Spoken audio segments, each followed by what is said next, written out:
All right, let's talk about this Nick Wright situation, because Ravens flock, we've seen this movie before. And yet, every time, it seems like people still fall for the same trap. But please, Baltimore Ravens, team, fans, players, coaching staff, do not fall for the hype this time around. Do not take the bait. Because what we're dealing with here is not just a hot sports take. This is a straight-up psychological operation, a mind game being run right in front of us, and some folks are walking right into it like it's brand new. Now, to be fair, Nick Wright is who he is. He's not hiding it. He's not pretending to be objective. This man is the loudest Kansas City Chiefs supporter in sports media.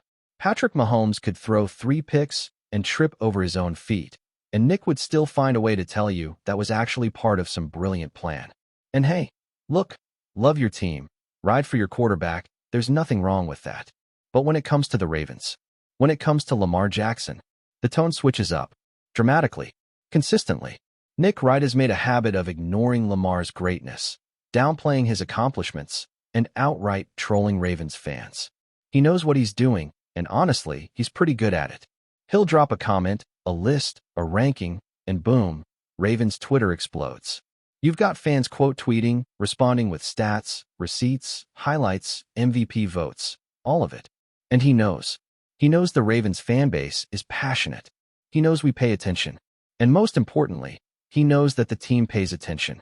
Because in that building, at the Ravens facility, they play ESPN. They hear the noise. They read the headlines. They feel the outside perception. So now, out of nowhere, Nick Wright suddenly puts Lamar Jackson at the top of Mahomes' mountain. Not just over Josh Allen, not just over Joe Burrow, but over Patrick Mahomes himself? Come on now. Y'all seriously think this man just had a change of heart? That all of a sudden, after years of pushing every possible anti-Lamar narrative, he's just seen the light and decided to give him his flowers? Nah, this is strategic. This is timing. This is all about the mind games before the big showdown. Because guess what? Not this week, but next week, the Ravens are heading to Arrowhead to face the Kansas City Chiefs. And this is what it's all about. Nick Wright knows the Ravens are one of the few teams that actually pose a real threat to Mahomes. He sees that defense. He sees how Lamar is playing. He knows this might be the year that the Ravens finally break through that Chiefs-sized wall that's been standing in front of them for so long. And he's trying to get in their heads. He wants them to drink the Kool-Aid. He wants the Ravens to believe the hype, to start feeling themselves a little too much. Walk a little taller, maybe lose a little bit of that underdog edge. Because once you start thinking you've arrived, you're no longer the hunter, you're the hunted. And for a team like the Ravens, built on grit, hunger, and that chip-on-the-shoulder mentality, that's dangerous. So to every Ravens fan out there tweeting, "Oh my God, Nick Wright is finally giving Lamar respect." Stop it. This isn't praise. This is bait. This is a setup. This is psychological warfare. And the last thing we need is for the team to get thrown off their rhythm right before one of the biggest matchups of the season. Stay grounded. Stay focused. Keep that same "nobody believes in us" energy, because trust me, they still don't. Not really. Now, before we even get to that Kansas City matchup, there's still a major game coming up. Monday Night Football. Ravens versus Lions at M&T-Bank Stadium. And that one's going to be a war, too. Detroit's been balling this season. They're physical. They're confident. They're not the same old Lions anymore. And that game is going to test the Ravens in every way, mentally, physically, emotionally. So again, this is not the week to start getting cute. Not the week to be worrying about Nick Wright's opinion. Handle business first. Talk later. And for those of y'all lucky enough to be going to that Monday night game, man, enjoy it. Let me know in the comments how hyped you are. M&T-Bank is going to be rocking, and I want to hear all about it. There's nothing like being there live, feeling the energy, seeing the plays unfold right in front of you, screaming at the top of your lungs on third down. It's an experience. It's unforgettable. Now, speaking of unforgettable, someone in the flock sent in a question about their very first NFL game, and man, it got me reminiscing. Shout out to Isaac, one of the real ones. He said he finally got his ticket to see the Ravens take on the Chiefs in Kansas City. That's going to be his first NFL game. A Kansas Raven out there repping behind enemy lines. I love it.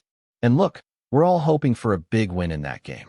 Not just because of the rivalry, not just because of Mahomes, but because of what it would mean.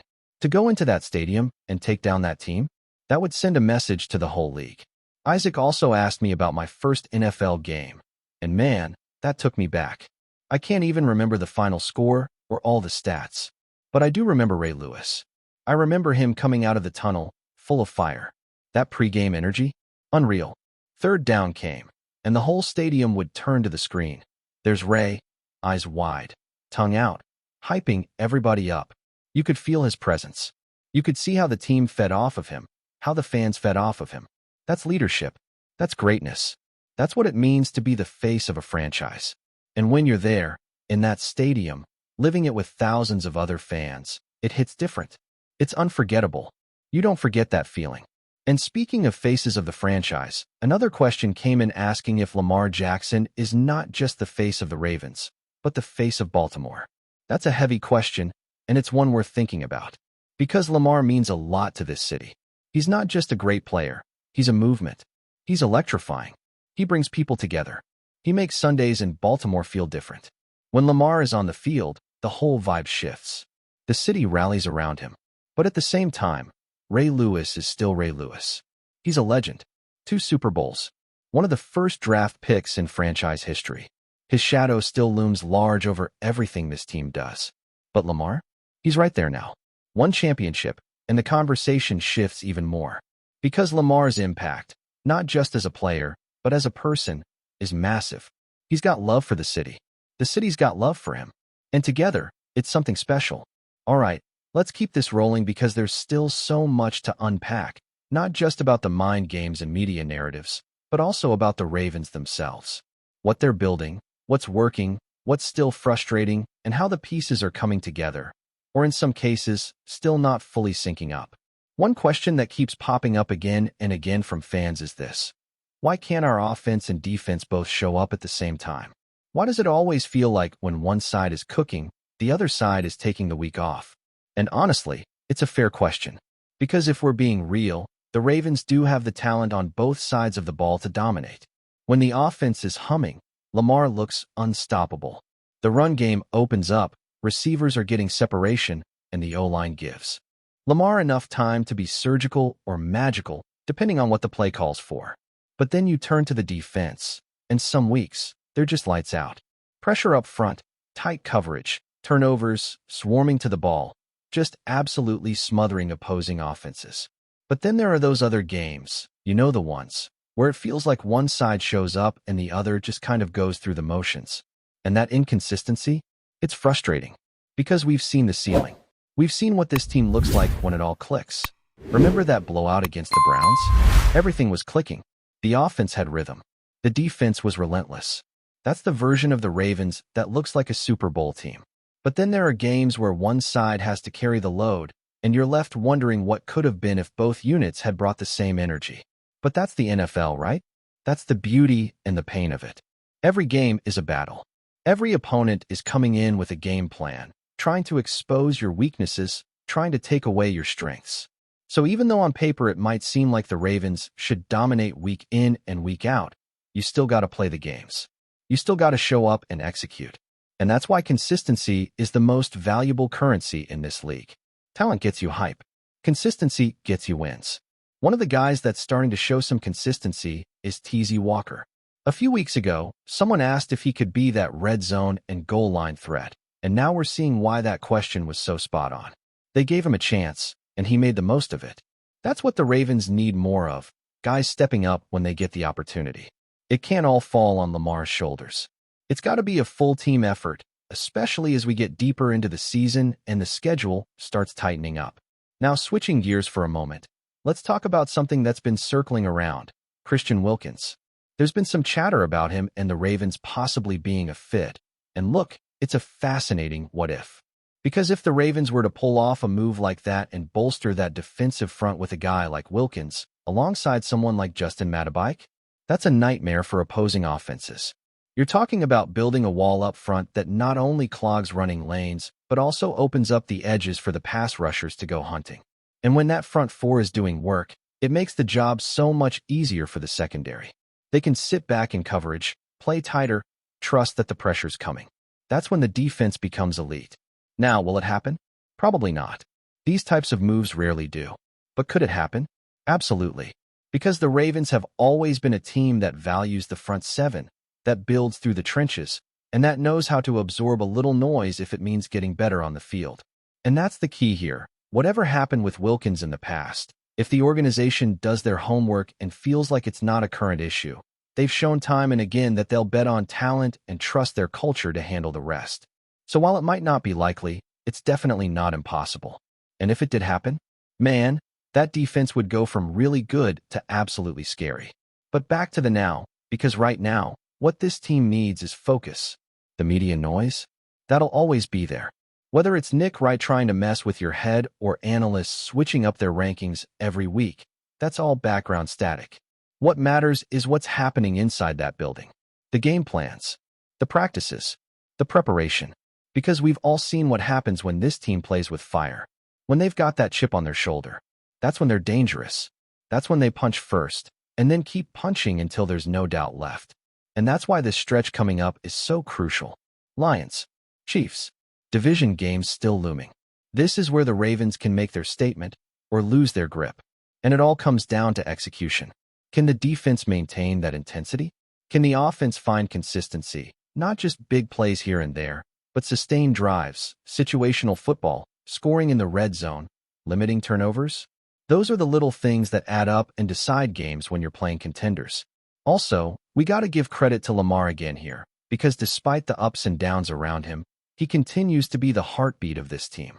The growth he's shown this year, not just as a player but as a leader, it's undeniable. You watch the way his teammates respond to him, the way he carries himself, how he stays locked in through the media drama and the outside noise. That's rare. That's maturity. That's someone who understands that this window, this moment, it's precious. And if anyone can lead this team over the hump, it's Lamar. One last thing before we wrap this section, the referees. Yeah, I heard the comment Patrick Mahomes supposedly made about just wanting a fair game. And look, I get it. Every quarterback wants the calls to go their way. But come on. The Chiefs have been getting favorable calls for years. Ask anyone. Go back and watch some of those AFC Championship games. Look at the critical flags, or the lack thereof. It's not a conspiracy. It's just how the league works sometimes. When you're a successful team, you get the benefit of the doubt. You get the whistles. That's just the reality. So when someone like Mahomes says he wants things to be called fair, it raises some eyebrows. Because the truth is, the Chiefs have had the refs in their pocket more times than not. And that's why, when the Ravens go into Arrowhead, they can't leave anything up to interpretation. Don't wait for flags. Don't expect fairness. Dominate. Leave no doubt. Take the game out of the officials' hands. That's the only way.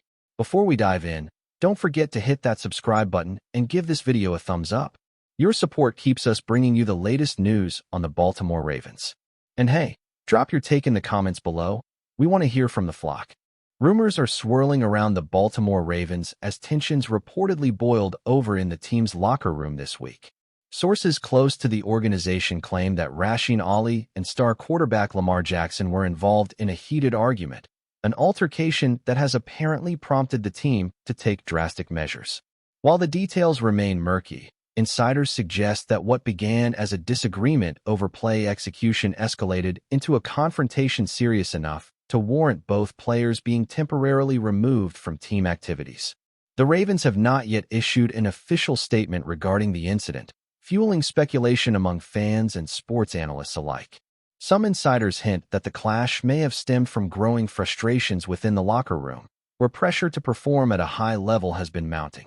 Ali, known for his competitive edge and relentless work ethic, and Jackson, a figure synonymous with leadership and athletic excellence, are both pivotal to Baltimore's success. Their absence from the team's sessions, even temporarily, raises questions about the impact on team chemistry and the locker room hierarchy moving forward. Social media has erupted with reactions from fans and commentators, many expressing shock that two prominent figures in the franchise could come to blows.